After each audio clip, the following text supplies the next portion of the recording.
Hey, this is Danielle, and today I'm going to be talking about Microsoft because Microsoft has earnings coming up this Wednesday and it also has a daily squeeze.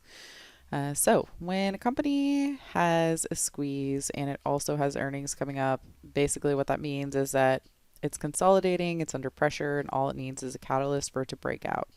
Now, that catalyst can be the earnings report. We're in a unique situation this quarter because sentiment has been so bearish. As you can see, Microsoft has traded lower the last 3 quarters in a row.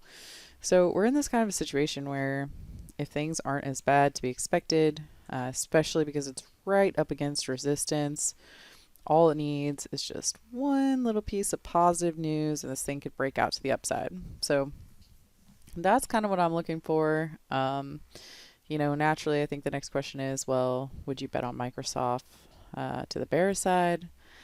I personally wouldn't, just because I'm a Microsoft long-term bull. If you wanted to, I mean, I could see the case for that argument as well, betting that it'll fail up against these resistance zones. But for me personally, I would rather bet on the long side, so that's how I'm going to set this up. When you look at a long side breakout, the key here is what is the expected move over the earnings report? Because you have to look at what is likely to happen on that report and see if it is enough for it to take the stock higher. Now, if we look at Google, for example, Google's been kind of beaten down. Google had an earnings report.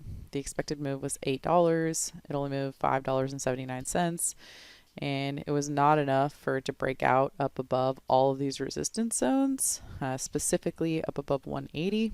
So even though it had a good solid move and it had a nice beat, it just wasn't, it was just out of the range of likelihood for it to break out to the upside because it only had an $8 expected move.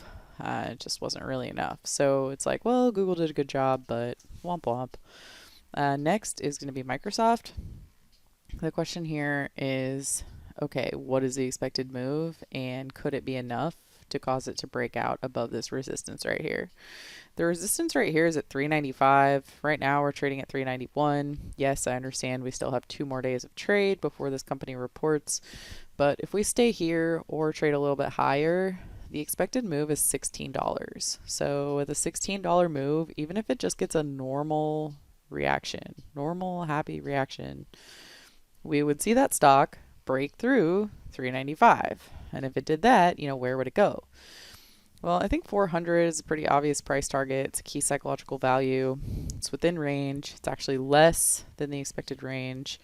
So I think it's a reasonable zone to target. You could do that with a debit spread. You could also do it with a long call butterfly. The next level for a breakout would really be like 410 to 415. So is it possible that that stock actually breaks out above this zone? I'll have to wait and see where it's trading right before the earnings report. But let's say, for example, trades another $5 or $10 higher, and on Wednesday we're sitting right here. In that case, there would be a high likelihood that we break through this resistance and this thing is off to the races. The reason why this matters is because if you look at Netflix, Netflix came into earnings after being beaten down, not as bad as Microsoft or Google, but, traded lower, came into earnings, and then boom, it exploded. You see this daily squeeze right here.